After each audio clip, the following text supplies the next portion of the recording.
Zvacho izvi makore uno nenzara ndinofa gore nombureke roramba kunaya. Ngaiti tirikosvika pamba chimboona kuti zvakamira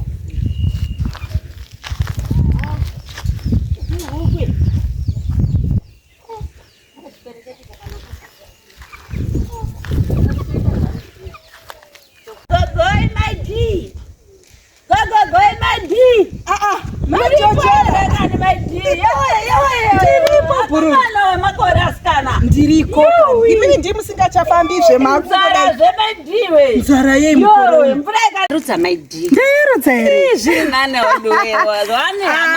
ndane hama dzangu kanitiwana tonguti wakura padzinda asi kurumurisa ndakambotambudzika wakatambudzika netsvina atina basa nesipo uchitengera hako asi izvozvi zviri nani akagiredi anaka uye grade 1 aka ECD aiwa zvinotaurika zviri nani zvakarongeka maite kamwe chimbomira mira maijojola dzimba idzi dziri kukwira nekudzika ine zvauswera urwana baba kuanguka ndakatoti wasaita gumbo anongacharerwa nekamwana akamaiti shamwari usambonyepero kumuzvarira ndokutochepeswa kwete kuti anzitaura hako anonga achitiza weti ndotizwa neweti noti tichiri kuita utu asi mwana uyu kafanana na uyu patatenda apa kuti maziso angu here maidhi upi iye uyu pamechanaka apa kamwana mwana uyu akafanana kuti kutadzi kuona here maidhi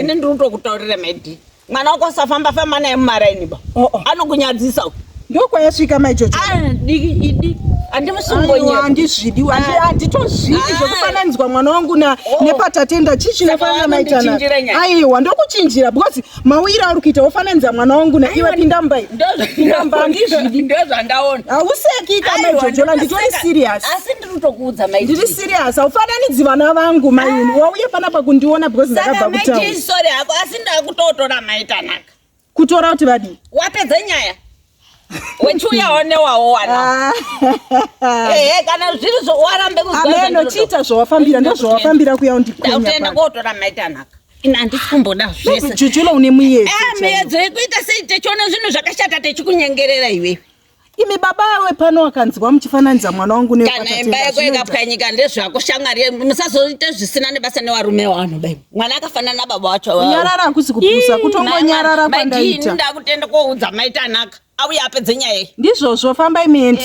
ndozvamawira kuno kutunzva kusiya dzimba dzenyu muchiya kutonga pano iwe shuweri iwe musanditaurire mai mukadzi uyu vanoda kunyepera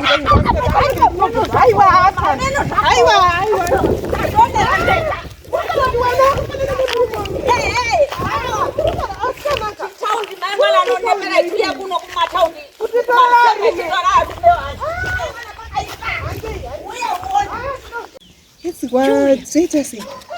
Aka. Kapi. Aka. Ndakakaita sei nemunhu wangu. Unoshiko nini madzimai? Zikisa kuti kana atenda. Mama atenda kuita sei. Pane mutsokwera. Ndisana wangu.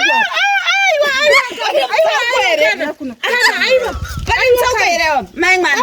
Mai makaita sei nemunhu wangu. Imi muna muyadziwa inini. Awa. Vana vapajojola. Aiwa. Ndakudzaka nemene ndikudza. Ndapera kuti munokairika. Imi munopenga mai jojola munofananidza vana mwana akatenda uyu maini imi tatenda murume wenyu musade kundijairira mazvina uyu wana akafanana kwakuti uyu wakasiya neiwanawa maimimika from Norway munongoya mufananidza mwana wangu panapa nemwana wenyu pakudi musandipe muyedzo maimimika handidi zvangu muyedzo pano kana zvizvo zvamafambira madzimai mazvinzwa taurai maitaura chokwadi tarisai mwana tarisai hazvina mutsauko kuita unga maruwa wanawa mai mwana muri hureni umuri kuti hure ndiani aiwa ka hure